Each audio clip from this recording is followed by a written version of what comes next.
is your nap.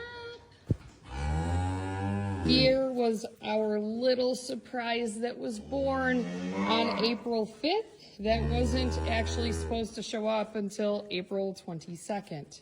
So he was born 17 days early, according to my records, which I keep very meticulous breeding records on these cows because I artificially inseminate all of them. And there's not really any screwing up when it comes to that. This is his proud mama, Jazz. This is Jazz's second baby. And her first one was born on Christmas Day last year. No, she did not calve as soon as she should have after having her first calf. And part of the reason was because I wanted April calves this year, and I wanted them timed as closely as possible to prevent the spreading out of calving, which is what has happened the previous years.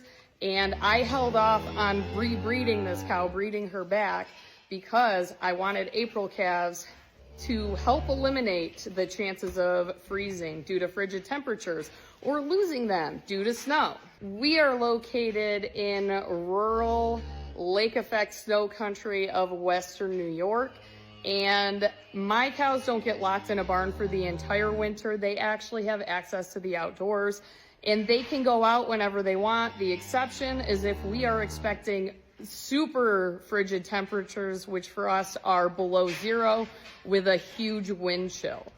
At that time, I may lock them in the barn, but most of the time they come and go as they please, and I don't really have a good place to keep an expectant mama.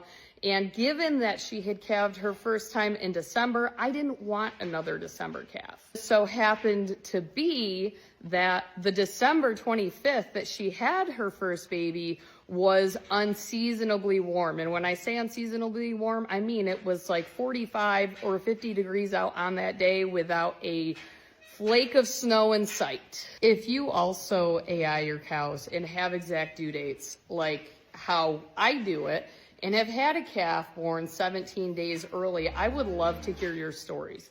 Now, when this calf was born, I could tell, I'll get down on his level so you can see it, his legs are incredibly long. He was very cramped inside of mama. His ears had folds in them, they were folded back.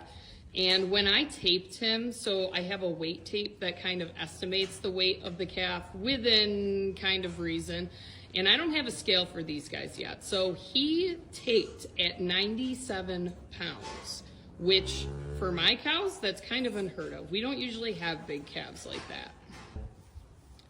Most likely what will happen with this guy is I will eventually castrate him and he will probably be fed out for freezer beef. And I know that that concept is hard to think about if you're not a farmer or you don't raise livestock or you didn't grow up with that. But the reality is I feel peace in knowing the life that the animal that I am consuming has lived.